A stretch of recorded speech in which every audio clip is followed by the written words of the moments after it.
እስኪ አሁን ውሃውን ጨምሪው። አሁን ቅጂው እስኪ እንዳይንቀ ምንድን ነው? እስኪ ሌትስ ጎ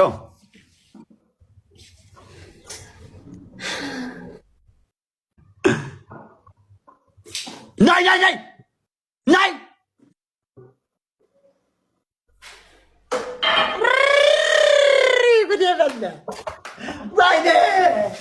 ወይኔ ቆሻሻ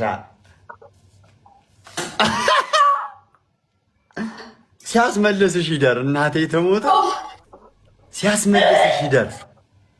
ኪዳነ ምሕረትን አንጀቴ እንዳረረም አይቀርም።